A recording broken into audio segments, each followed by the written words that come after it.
He looked like a boy who hadn't eaten in days, bare feet, sunburnt shoulders, dirt under every nail. Yet, when he stepped in front of the millionaire's car and whispered, "Sir, I can help your daughter walk again," even the bodyguard paused. This wasn't a scam. It wasn't a threat. But something in the boy's voice made everyone stop and wonder, how could someone with nothing promise something no doctor could? If you believe that, sometimes the most unexpected voices hold the answers we're afraid to hear, like share or leave a comment. Your presence here means more than you know. Portland had never felt so cold. The December wind scraped down Burnside Street with a bite that slid past wool and leather. Marcus Whitmore stepped out of the black Lincoln Town car, buttoning his coat with one hand, the other wrapped tightly around his 6-year-old daughter. Aria's small body was pressed to his chest, her legs dangling in stillness. She didn't stir, not from the cold, not from the movement. She hadn't moved much at all in months. The doorman at Pacific Children's Hospital gave Marcus a courteous nod. He didn't return it. He rarely did. Not out of arrogance, though that was the rumor. It was something colder. He simply didn't notice most people anymore. He noticed schedules, outcomes, the curve of a quarterly report, the tone in a boardroom, but not people. Except today, something else pierced his blinders. "Sir, I can help your daughter walk again." The voice wasn't loud. It was calm, level, like it didn't need to raise itself to matter.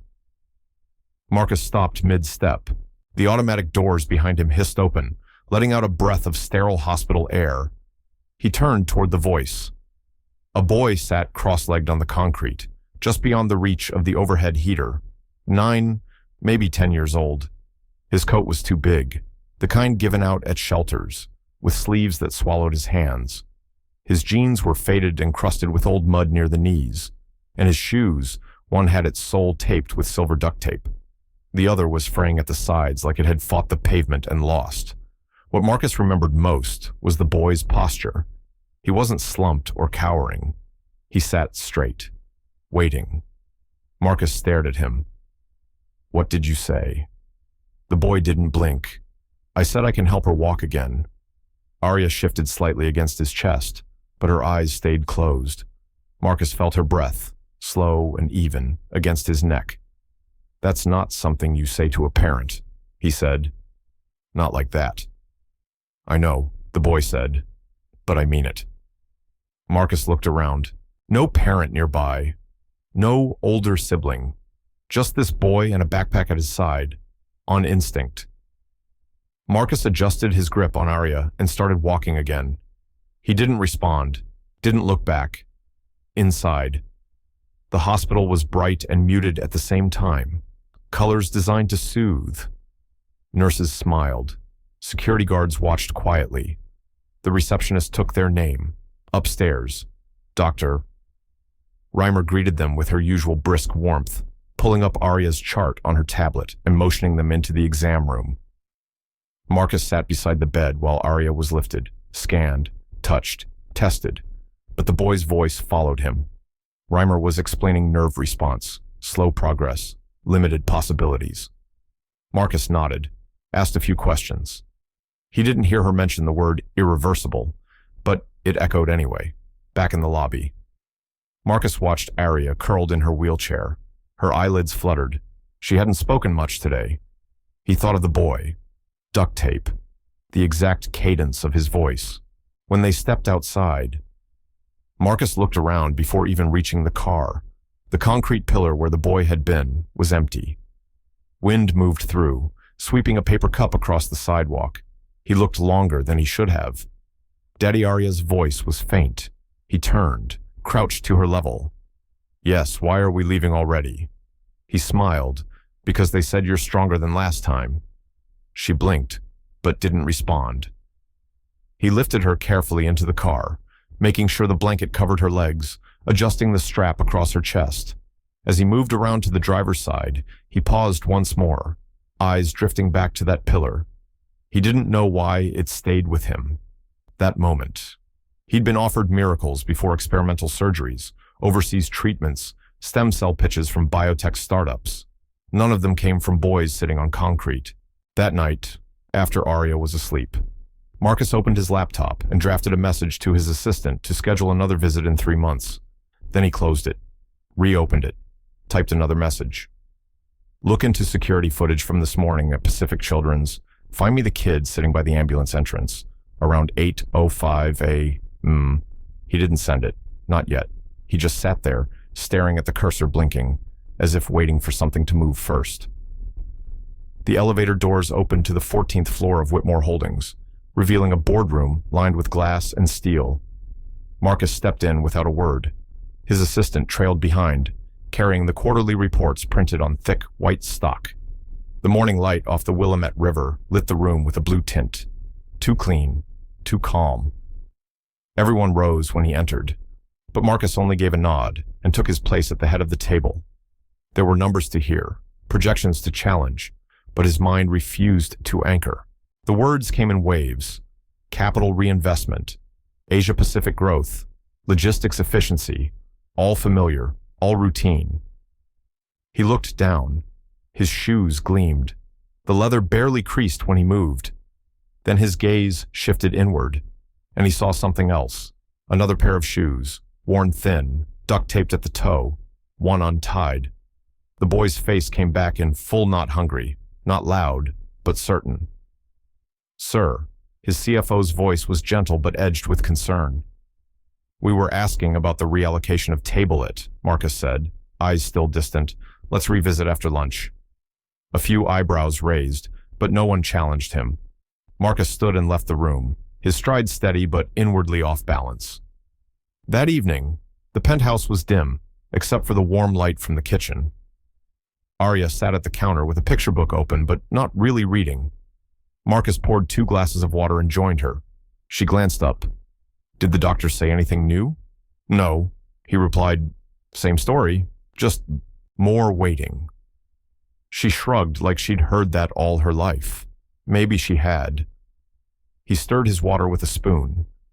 Then, without looking at her, he asked, "If someone said they could help you walk again, would you believe them?" Arya tilted her head. "Who's someone? A boy? Maybe your age? A stranger?" She smiled faintly, not unless he really believed it. Marcus looked at her. She hadn't even hesitated. The spoon in his hand slowed. "Why, because," she said, "only people who really believe something can make others believe it too." He said nothing. She went back to her book, or at least pretended to, across town, near a closed laundromat in the industrial district. A boy sat on the floor of a storage room above a repair garage. A single bulb flickered above. His fingers were wrapped around a photo, an old one, its corners worn. The woman in the picture had curly hair and tired eyes, but she was smiling. He placed the photo gently beside a rolled blanket and a paper bag of rice. Noah opened his bag and pulled out 2 tennis balls, slightly cracked. He checked their pressure, wiped one with a cloth, then placed it in a reused lunch container. Next came the towels, folded carefully. One had a tear. He refolded to hide it. He glanced at the picture again. "Mom," he whispered. Someone finally looked back. Outside. The street was quiet except for the hum of a vending machine below. Inside. The boy lay down on his side without undressing. His shoes stayed on. Back at the penthouse, Marcus stood by the window, staring at the glow of downtown Portland. Arya's breathing had gone soft and regular. He thought about the hospital, about the voice, about why it stayed with him. He reached for his phone, typed a message to his driver, then deleted it. He opened his laptop, searched for a name he didn't know, and stared at the empty bar. In that stillness, he realized he wasn't ready to forget the boy. It had been 4 days since the hospital, and still, Marcus hadn't said a word about the boy, not to his assistant, not to Arya, not even to himself in the mirror, but the image remained: those duct-taped shoes, the calm in his eyes, the certainty in his voice. So when Saturday morning rolled around, and Arya asked to visit the Central Library downtown, he didn't hesitate.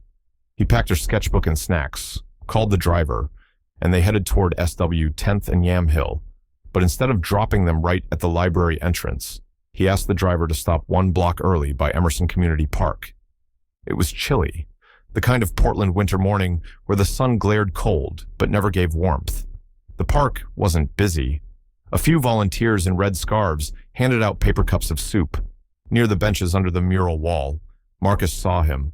The same coat, the same worn jeans. Noah stood near a crate, offering bananas and bottles of water to 2 older men wrapped in sleeping bags. His movements were practiced, careful. He wasn't there to impress. He was just present. Arya noticed first. "That's him," she said softly. "That's the boy." Marcus didn't answer. He didn't need to. They walked closer. When they were within a few feet, Noah looked up, no surprise in his face, just a quiet recognition, as if he'd known they would return. "You came back," he said. Marcus hesitated. "You're still here." "So are you." The air was still. A gust of wind flipped the edge of Arya's scarf. She looked between them, then at the bag of fruit beside Noah. "Why did you say you could help me?" she asked. Noah's gaze moved to her legs, then back to her face. "Because I saw how you were holding them. You weren't just carrying her. You were trying not to let her feel it." Marcus felt something shift in his chest, almost too small to name. "You talk like someone twice your age," he said. Noah's voice was steady. "My mom was a pediatric therapist. She taught me a few things before she got sick. I watched, I practiced, not with machines. Just hands, timing, pressure, hope." There was no pride in the way he said it, no performance, just fact. Arya tugged Marcus's sleeve. "Can we sit for a bit?" He nodded and helped her onto the bench, then sat beside her. Noah offered them a bottle of water, which Arya accepted with a thank you that made Marcus glance sideways. She didn't always remember her manners when she was nervous, but here she seemed calm, curious. A tall man with graying hair approached Noah and tapped his shoulder. The man's hands were shaking. "You still got those gloves, kid?" "The ones from last week." Noah nodded, reached into his duffel, and pulled out a pair with a hole in one thumb. "Only these." The man took them without complaint, gave a soft grunt that might have been thanks, then shuffled away. Noah returned to the crate, arranging the last of the food. "He helps them?" Arya asked. "Every Saturday," Noah said without turning. "Every Wednesday, too." "Sometimes Tuesday nights if it's raining." Marcus asked. "Where do you live?" Noah shrugged. "Around." "That's not an answer. I don't owe you one." There was no edge to the words, just a truth too heavy for a child's voice. Marcus didn't push. A few moments passed. Arya opened her sketchbook and began to draw something with a stubby pencil she found in her coat pocket. Noah finally looked up. "I know what you're thinking." "Do you?" Marcus asked. "You think I'm either lying or desperate." "I'm not either. I'm just trying." "What exactly are you trying to do?" Noah knelt on one knee in front of Arya, trying to keep a promise. "My mom said if you believe enough in what you remember, you can help someone else feel it again, even if it's just their toes." Arya looked at him, eyes wide. Marcus didn't speak. He was watching, but also weighing, measuring something he couldn't name. From a few steps behind, a woman's voice called out for Noah. He stood up and nodded toward the direction, his time apparently borrowed. "Gotta go," he said. Then, before leaving, he looked at Marcus. "You don't have to believe me. Just don't forget." Arya watched him walk away, quiet for a long time. Then she said, "I like him." Marcus didn't say he did too, but he found himself watching the boy's outline long after he'd turned the corner and disappeared behind the library steps. Marcus hadn't planned to search. That morning, he'd told himself he was simply clearing old folders from his company's records, a quarterly purge, as his assistant phrased it. But when he typed Kingston into the employee archive from the Whitmore Foundation's early grant years, he paused before pressing enter. The name had echoed all night, rising each time Arya's breathing shifted in her sleep. He entered it. There it was. Rebecca Kingston. pediatric physical therapist, employed under the Harper Grant Initiative, a small community therapy center on the East End, dismissed 2019. Facility dissolved the same year due to budget reallocation. He opened her file, notes from supervisors, community letters, parent testimonials. One read, "She sees the children no one else knows how to reach." Another, "Her hands gave my son a second chance. He didn't remember signing off on the budget cuts." But his initials were there, time-stamped, formal, clean. The center had been closed 6 months before a fire took place in a shared housing unit in that same district. It was noted in an attached news clipping, Rebecca Kingston, one of 2 fatalities. She was 38. Marcus leaned back in his chair, eyes unfocused. Outside the window, the Willamette moved like oil under the steel gray of morning. He didn't touch his coffee. He closed the file without deleting it. The next day, he arrived at Emerson Community Park just after 8:30. The clouds hung low, as if unsure whether they would rain or hold. He sat on a bench without announcing himself. Noah was already there, kneeling on a folded sweatshirt, sorting tennis balls by size and color. One towel lay flat beside him, with a corner weighted by a chipped water bottle. Marcus didn't speak at first. Noah didn't either. For several minutes, the only sound was the scrape of plastic containers against pavement and the soft breath of wind nudging tree branches above. Then Noah asked, without turning, "You're early. I am. You decide something." Marcus shifted. His overcoat brushed against the bench slats. "We could try one session." Noah didn't react immediately. He packed 2 towels into his bag, zipped it, then finally turned to face him. "Okay, tomorrow," Marcus added. 9 sharp. Noah nodded once. "I'll bring the heated packs." Marcus frowned. "You have heated packs." The boy gave a half smile. "A thermos and a trick my mom used. It's not about gear. It's about heat, timing, and how not to scare the muscles." Marcus studied him for a second. "You talk like someone who's done this for years. I've watched someone who did." He didn't say her name, didn't need to. Marcus stood. "See you tomorrow." As he walked away, he didn't hear Noah follow or call after him, but as he reached the sidewalk, he turned once, half expecting the boy to have vanished again.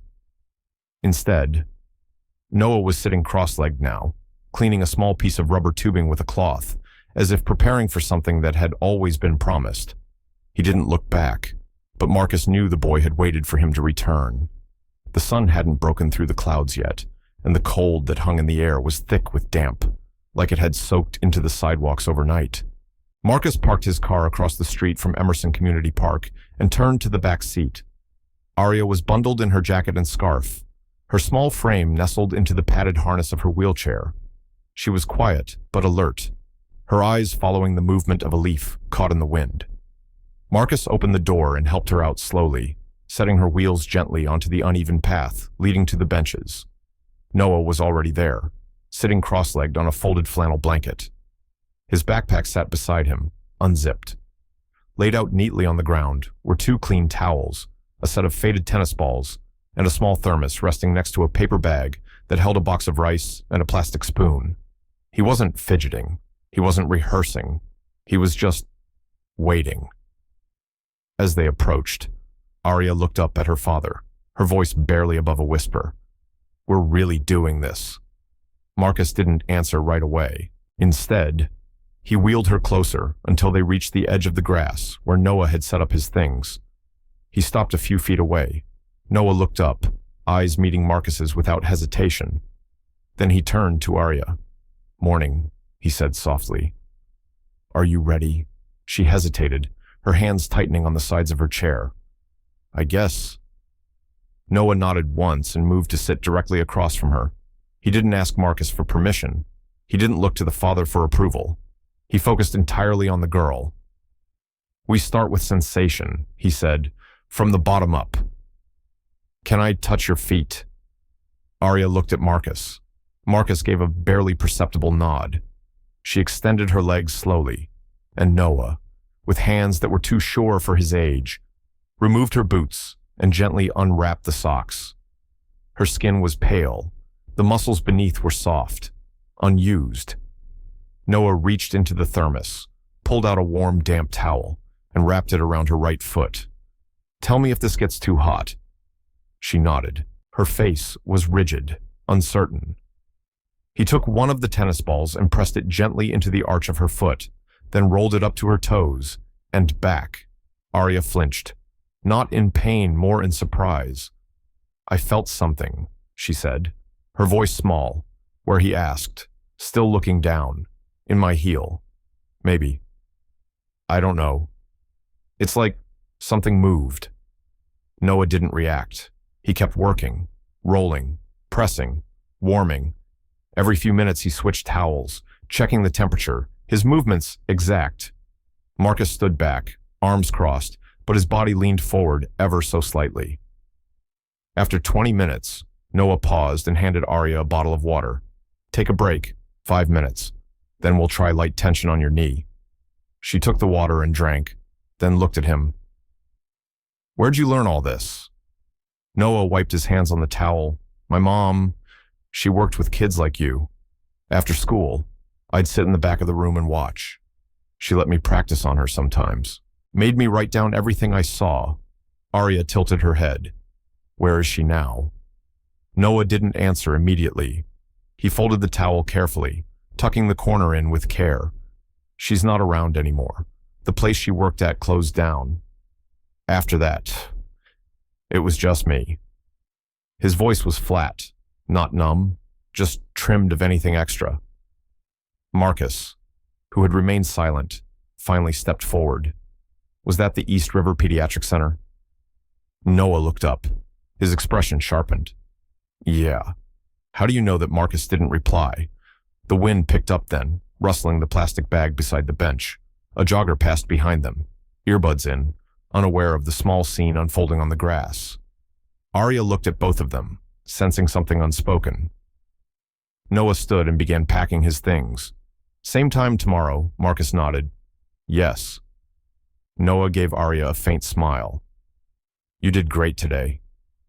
She smiled back, one corner of her mouth rising higher than the other. It wasn't her usual smile. It was smaller, but it was real. Marcus turned to leave, pushing Arya's chair slowly toward the sidewalk. He didn't speak until they were halfway across the grass. Arya looked up. "You okay?" "Dad," he paused, then glanced back once. Noah was kneeling, folding the blanket again into a perfect square. Marcus didn't answer, but something about the way he watched the boy lingered, longer than before. Saturday came wrapped in a cold breeze and thin, colorless light. Marcus parked farther this time, on purpose. He didn't say why, and Arya didn't ask. She seemed more alert than usual, sitting upright in the back seat with her gloves already on. Her sketchbook rested on her lap, untouched. By the time they reached the north end of Emerson Community Park, Noah had already set up. The blanket was spread perfectly flat on the grass, weighed down on the corners by stones. 2 folded towels rested on a thermos. Nearby, a water bottle steamed lightly in the cold air. He wasn't waiting with impatience. He simply waited. Marcus helped Arya down from the car, lifting her carefully. She winced slightly when her legs shifted, but didn't complain. Once seated on the blanket, she looked up at Noah and nodded. No words, just a nod. He knelt beside her. "We'll try something different today," he said quietly. "You'll press down with your heel. Not a lot, just enough to feel resistance. I'll guide your ankle so you don't lock up." Marcus stood nearby, arms crossed. His face showed nothing, but his posture leaned forward slightly, as if preparing to intervene. Noah wrapped a warm towel around Arya's foot, then placed a rolled sock underneath her heel for support. He adjusted her posture with practiced care, never too fast, never rough. Arya watched him as if trying to memorize the shape of his movements. "Now," Noah said. "On 3. 1, 2, 3. Arya pressed, a small, deliberate motion. Then her eyes widened. "I felt that," she whispered. Just a little..." But I felt it. Noah didn't smile, didn't celebrate. He only asked, "Where exactly?" "My calf, maybe, and under my heel." Marcus stepped closer. "You're sure?" "Yes." She looked at both of them. Her eyes were wet but steady. Noah moved the towel away and examined her foot, gently stretching it back and forth. "We don't push more today." The nerves responded. "That's enough." He handed her a water bottle and unwrapped a granola bar from his bag. She took it with both hands, still slightly shaking. Across the path, a couple walking their dog had stopped. They didn't speak, but their eyes followed the scene with quiet curiosity. Another man, bundled in a thick army coat, paused beside the park bench. He didn't ask questions, just watched. It wasn't spectacle, it was reverence. Marcus didn't speak for a long time. When he did, his voice was low. "Thank you." Noah didn't answer. He was packing up, folding the blanket corner by corner. His hands didn't tremble. They moved with the calm of someone doing something they've done 100 times. On the walk back to the car, Arya was brighter than Marcus had seen her in months. She spoke quickly, recounting how the towel felt, how the tension wasn't painful, just strange. "Do you think it was real?" she asked. "I do." "Me too." She looked out the window for a while, then said, almost to herself, "He's kind of like the friend I never had. Not the school kind, the real kind." Marcus didn't reply at first. Then, in a voice barely above a whisper, he said, "He's someone you should never underestimate." She didn't look at him, but the smile on her face deepened slightly, like she understood exactly what he meant. By the middle of the following week, whispers had started to ripple through the edges of Marcus's world. It began innocently enough, an offhand comment from one of Arya's former teachers during a parent board call. Then came a question from a colleague at Whitmore Holdings. Another from a neighbor in the elevator. "Is it true she's seeing some street kid?" Marcus didn't flinch at first. He simply nodded, offered no elaboration, and moved on.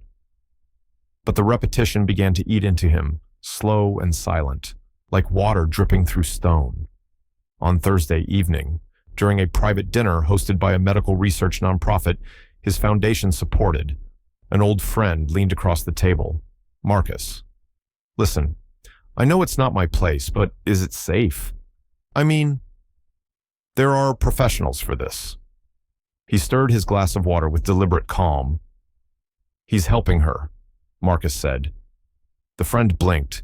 "He's a child." Marcus didn't respond. He didn't need to. The conversation shifted, but the residue stayed behind, thick in his chest. By Saturday, the doubt had grown roots. Not in Noah's methods, Marcus had seen the change in Arya, the return of something he'd thought long buried. It was the judgment, the voices he used to command, that now questioned his choices.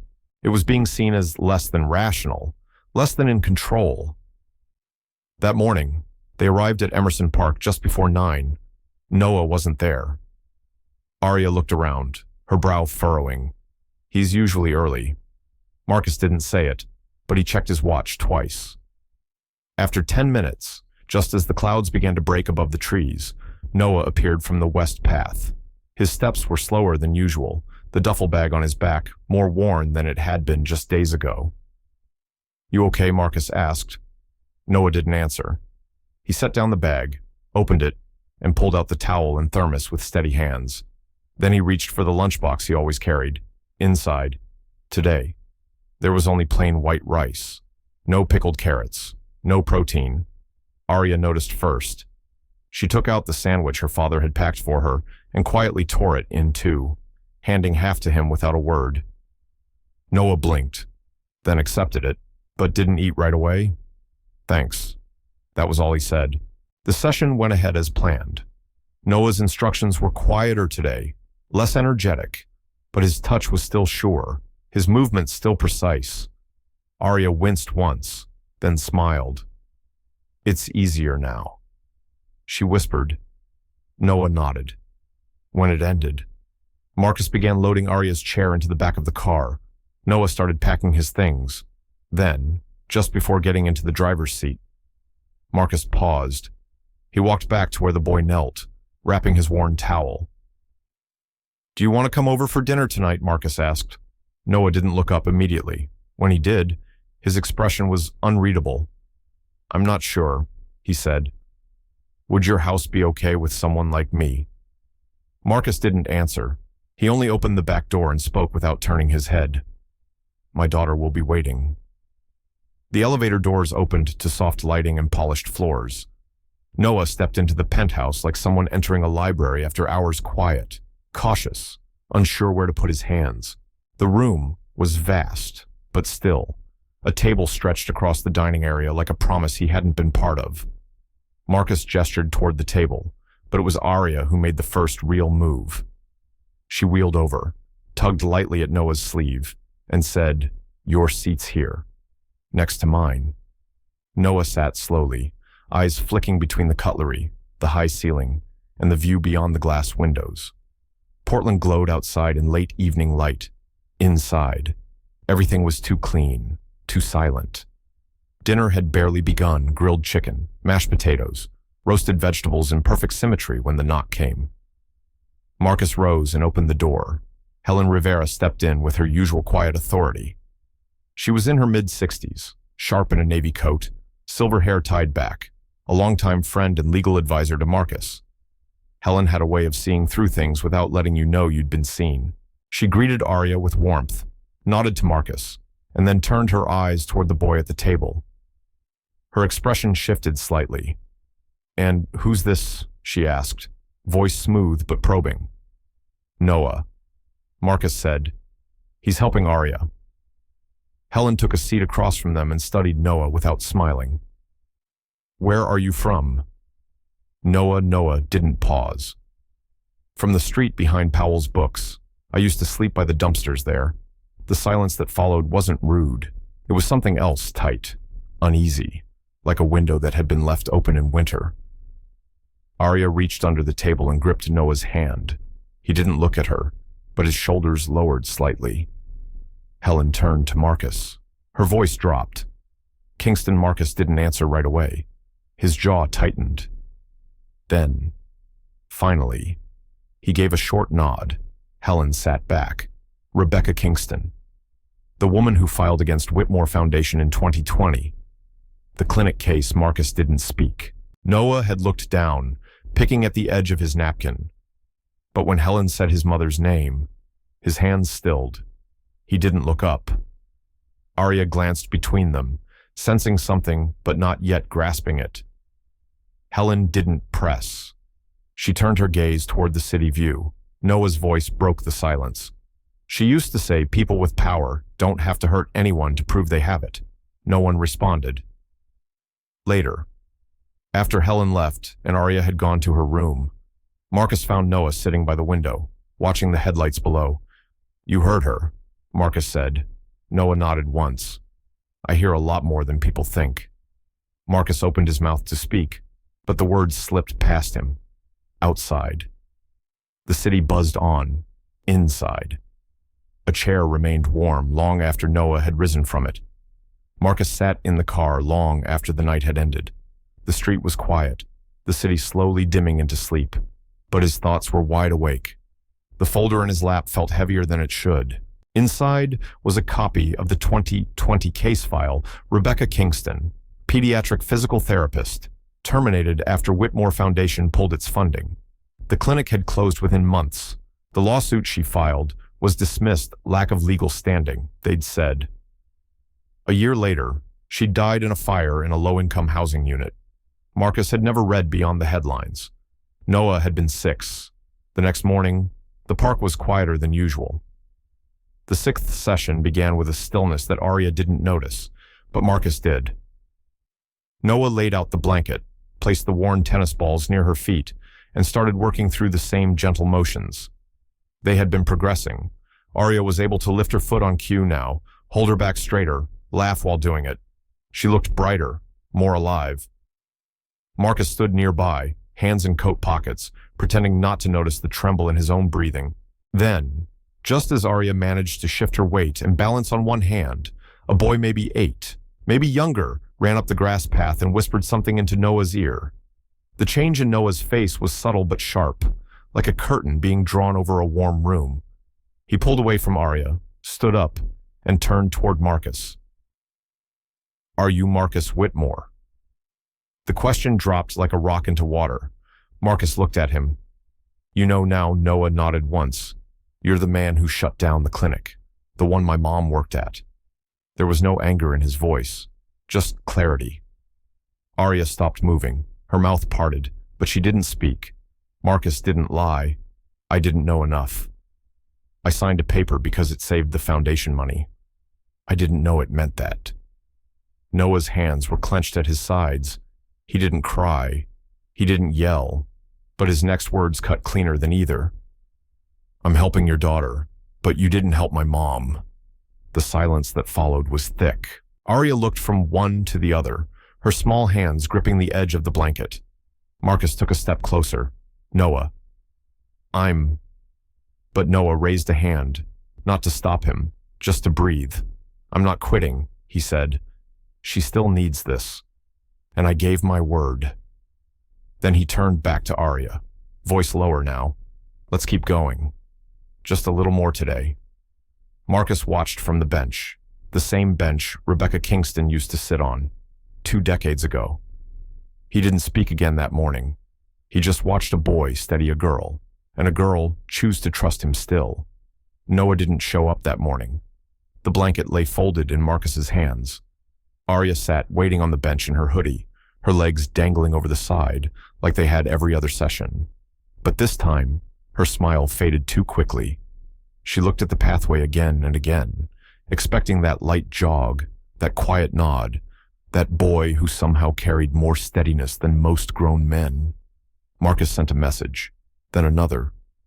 Nothing. He didn't call a third time. Instead, he sat beside his daughter and whispered, he might just need space. She didn't reply, just tucked her knees up to her chest.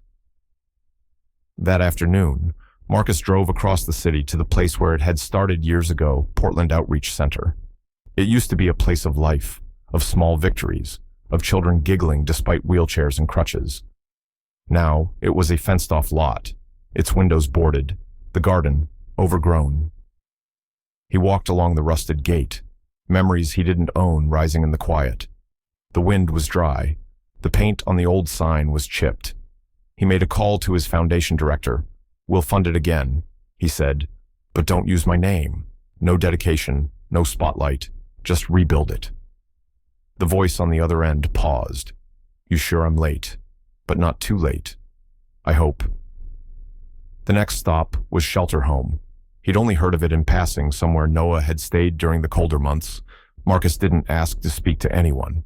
He left a crate at the door books for children, a full kit of physical therapy tools, new mats, clean towels, medical-grade rollers. A note tucked inside read simply, "For those who still need to believe." And then he drove to a quiet neighborhood near East Burnside. The apartment complex was old, but clean. He knocked gently on the second-floor door. Ruth opened it, a woman in her 70s, sharp eyes, no time for small talk. Her voice wasn't angry. It was tired. "You're here for her, aren't you?" "Yes." Ruth nodded slowly, then motioned for him to sit. Rebecca believed in the work more than anything. She never stopped talking about that center, about those kids. Marcus looked down. "I shut it down without thinking twice." "I know." She knew too. Silence. "She didn't hate you." "Marcus." She said, "You were too far up to see the ground. She thought one day you might walk down here. She just didn't live long enough to see it." He left her apartment with nothing more than those words. No redemption, no closure. Just a weight he'd carry with him for however long it took. That evening, Arya sat at the kitchen counter, swinging her feet again. She asked, "Did he say if he's coming back?" Marcus handed her a folded note. On it, one line. In Noah's handwriting, "He hasn't forgiven you yet," but he showed up again for her. The morning was a soft gray. the kind of sky that makes people walk slower, speak quieter. Noah showed up with the same steady pace, the same backpack over his shoulder, but something in the way he set down his things felt different. Lighter, maybe, or heavier. Marcus couldn't tell. Arya lit up when she saw him, her smile easy, without question. She moved to her place on the mat, waiting for his instruction. Noah gave a simple nod, knelt beside her, and asked, "You remember the balance drill?" She nodded. "With the tennis ball and heel pivot. Let's see it." Marcus kept a step back. He didn't sit this time. He stood under the same tree he always did, but didn't check his phone once, just watched. His hands stayed in his coat pockets, tight. After 15 minutes, Noah called for a break. He handed Arya a bottle of water, then turned to Marcus, his voice low but clear. "I don't need you to say sorry. I need you to finish what you started." Marcus froze. Noah didn't wait for a response. "Don't let your unfinished decisions turn me into an unfinished person." There was no anger in his voice, just a quiet truth, the kind that sticks. Marcus wanted to speak but couldn't. It wasn't the moment for words. Noah sat back down beside Arya. "Let's stretch your calves." They worked for another 10 minutes before Arya's legs started to tire. As they packed up, someone approached from the sidewalk, an older woman with short gray curls and a knit shawl pulled tight around her shoulders. Ruth. She didn't speak to Marcus. She walked directly to Noah. "I was going through Rebecca's old box," she said softly. "Found something." She held out a small wooden container. Noah opened it carefully. Inside, folded neatly, was a handwritten letter, Rebecca's script, clear and strong. He sat down to read. "My dear Noah, if you're reading this, it means life gave you reasons to doubt, and you kept going anyway. That's what strength is. Not anger, not the silence, but the decision to rise, again and again, without losing who you are. If forgiveness is too far, I understand. But don't carry someone else's failure inside you. Choose what makes you stronger, not harder." Noah didn't cry. He folded the letter, placed it back in the box, and looked up. "I still remember how it felt to be left behind, but I won't pass that on to her." Marcus took a slow breath. "Then let me walk behind you now, just enough to make sure you're not alone." Noah didn't respond. He just stood, brushing the grass off his jeans, and offered Arya a hand. She took it, steadying herself. Then they started walking toward the car, and this time, no one looked back. The air in Emerson Park had changed. It wasn't just the early spring breeze brushing against the leaves, or the way light filtered through the trees softer than before. It was something else, something unspoken, gathering in the space where people once passed without stopping. Noah and Arya returned to their routine without fanfare. Marcus drove them every morning, but didn't linger nearby anymore. He sat farther back, beneath the shade of an elm, watching with folded hands and an unreadable gaze. The idea came quietly. Not a launch, not an announcement, just a suggestion Noah made one morning after helping a child take a shaky but determined step between two cones. What if we didn't keep this to ourselves? And so it began. No flyers, no social media, just a circle of worn blankets, clean towels, repurposed tennis balls, and slow voices encouraging motion. Kids arrived one by one, some carried, some wheeled in. Parents hesitated at first, unsure of the boy giving directions, or the girl barely taller than their own children leading stretches. But then things happened. A little girl who hadn't uncrossed her legs in a year shifted her weight and smiled. A boy with a rigid spine stood straighter after Noah whispered a correction. Someone brought cookies the next day. Another brought crayons to draw what they felt after moving. Word spread not with headlines, but with hope. The kind passed from hand to hand, whisper to whisper. This wasn't a clinic. It wasn't therapy. It was something older, more human. One mother sobbed when her son lifted his knee without help. Another man, grizzled and broad, covered his mouth with a trembling hand and said, "I never thought I'd see him smile standing up again." Noah didn't change expression. He kept working, adjusting, watching. But his hands were steadier now. Arya took to teaching what she learned. Her voice stayed quiet but sure. She guided another child through her old exercises, counting breaths, just like Noah had taught her. Marcus watched her speak gently to a boy in leg braces, his shirt 3 sizes too big. Later that day, she sat beside her father, wiping sweat from her brow, breath even, but tired. "You know why I could stand again?" she asked, softly. He looked at her. "Because Noah never looked at me like I was broken," she said. "He looked at me like someone who just needed a chance." Marcus didn't answer. He just turned his eyes toward Noah, across the park, helping a girl untangle her fingers from a walker, and for a long time, he didn't look away. The morning sun painted Emerson Community Park with streaks of gold, filtering through trees that had grown used to the quiet. But not today. This Sunday, the usual hush had given way to something else, an undercurrent of anticipation. Word had spread, not through headlines, but hearts, passed quietly from one family to another. There was a boy who helped children move again. There was a girl who once couldn't walk, now teaching others how to try. The grass around the practice area was worn from use. Noah spread the blankets in the usual spot. His hands moved automatically, precise. Arya followed, placing the towels, checking the balls, smoothing the edges like ritual. They worked in silence, as they always had. But the park wasn't silent. More families had come, some with strollers, others with canes, and many simply holding hope in their eyes, unsure what they were here to see, but certain they wanted to be part of it. Children fidgeted in wheelchairs. Parents exchanged quiet glances. A few tried not to expect too much. Arya sat on her usual corner of the blanket. Her back was straight, eyes fixed ahead. She hadn't spoken much since the last session. Now, her voice cut through the murmur like a thread through cloth. "I want to try standing," she said softly. Noah turned to her, his expression unreadable. He simply nodded. Marcus, standing just behind, stepped forward instinctively, but Noah raised his hand without looking. "Let her." The moment hung there. Arya placed her hands on Noah's shoulders. Her fingers trembled. She took a breath, deep and deliberate, the way he had taught her to. Then came the movement, not fast, not clean but real. One leg pressed down. Her weight shifted. The other leg followed. 1 step. The blanket rustled. 2 steps. The world seemed to tilt. 3 steps. Then her knees buckled, and she collapsed into the waiting arms of her father. Marcus caught her with both arms. For a second, he couldn't speak. Neither could anyone else. Then, slowly, it began. A clap, then another. A ripple of sound that grew until the trees themselves felt like they were leaning in. She walked.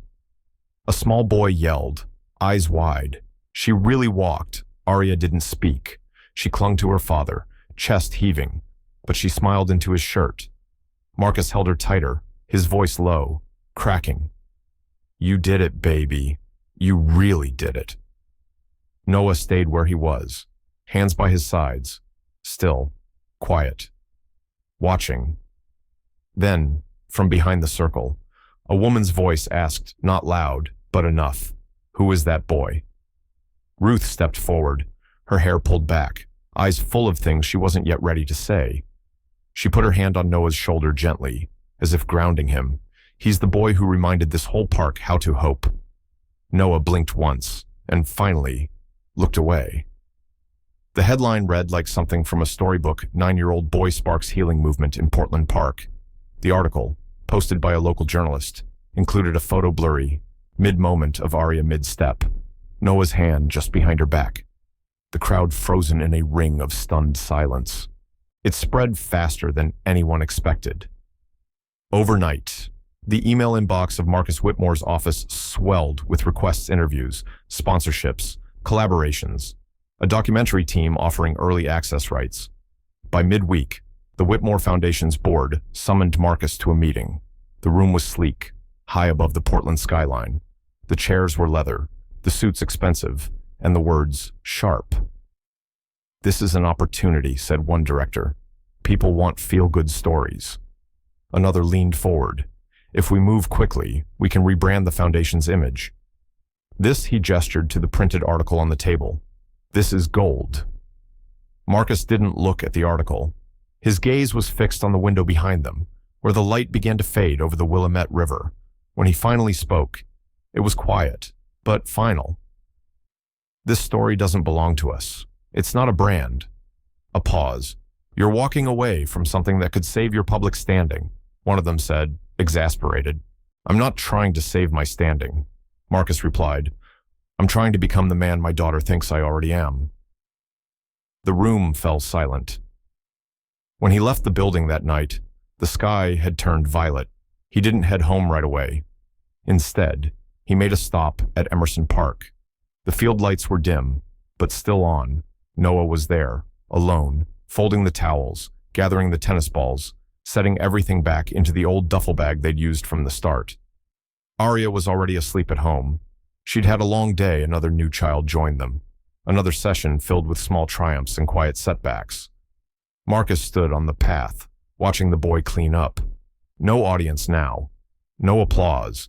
You didn't have to stay, Marcus said. Noah didn't look up. I always stay. Marcus stepped closer. His voice was softer now. They want to turn this into a campaign. Use your face, your story. They don't see you.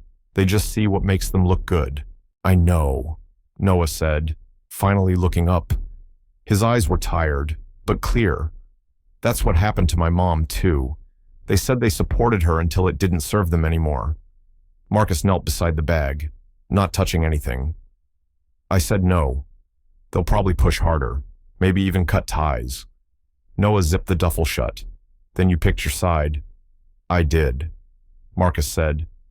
Not to win, just because it's the one that lets me sleep at night. Noah didn't smile, but he didn't walk away either. He handed Marcus the bag to carry. They walked toward the parking lot together, without another word. The following Sunday came without fanfare, but something had shifted.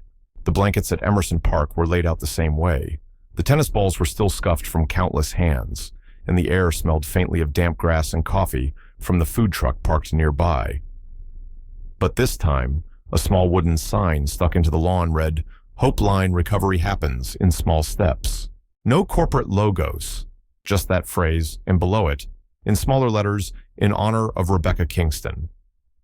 The Whitmore Foundation had announced it earlier that week, an independent community initiative for public rehabilitation, fully funded but not managed by the foundation. No PR team, no cameras, except one local filmmaker documenting with permission. The organizing body, a quiet coalition of school nurses, retired therapists, and shelter workers. At the center of it all, in print and spirit, was one name listed as honorary mentor Noah Kingston. The exhibit at the Portland Cultural Center opened quietly. Photos of children relearning balance, of mothers wiping tears as their kids stood upright, were arranged in warm-toned frames. At the heart of the gallery was the image that had become symbolic, Noah kneeling beside Arya, his hand barely touching her knee, their eyes not on each other but on the same fixed point just ahead, like they knew where this road was meant to go. No one called it a miracle. That word didn't belong here. What they called it was persistence. One caption under a photo read, "Not a miracle. Just the courage to keep trying after you've already lost." Arya had recorded a voiceover for her video feature. She sat in a room with warm lighting and a microphone that barely picked up her whispers. "I didn't think I'd ever walk again," she said, "but he didn't treat me like I was broken. Just behind." Her fingers tapped her legs as she paused, and my dad stopped trying to fix me. He started to believe I'd get there myself. Marcus stood at the back of the gallery during the opening night. He wasn't in the photos, and his name wasn't on any plaque. But people who passed him nodded, not in recognition of power, but of participation. Ruth was there too, standing beside Noah, hand light on his shoulder. She had dressed him in a clean shirt, one with a stitched patch of a dove, Rebecca's favorite symbol. After the speeches, Marcus finally walked up to the boy. The room buzzed quietly, no one really watching. He crouched down, level with Noah's eyes. For the first time, he didn't speak in measured corporate cadence. "You changed everything," he said, voice husky. "Not because you had something to prove, but because you refused to quit." Noah didn't smile immediately. He just looked at Marcus, searching. Then, with a voice that barely broke the quiet, he replied, "I never had anything to protect, just the faith that I still mattered." The morning sun filtered through the kitchen blinds, soft and familiar.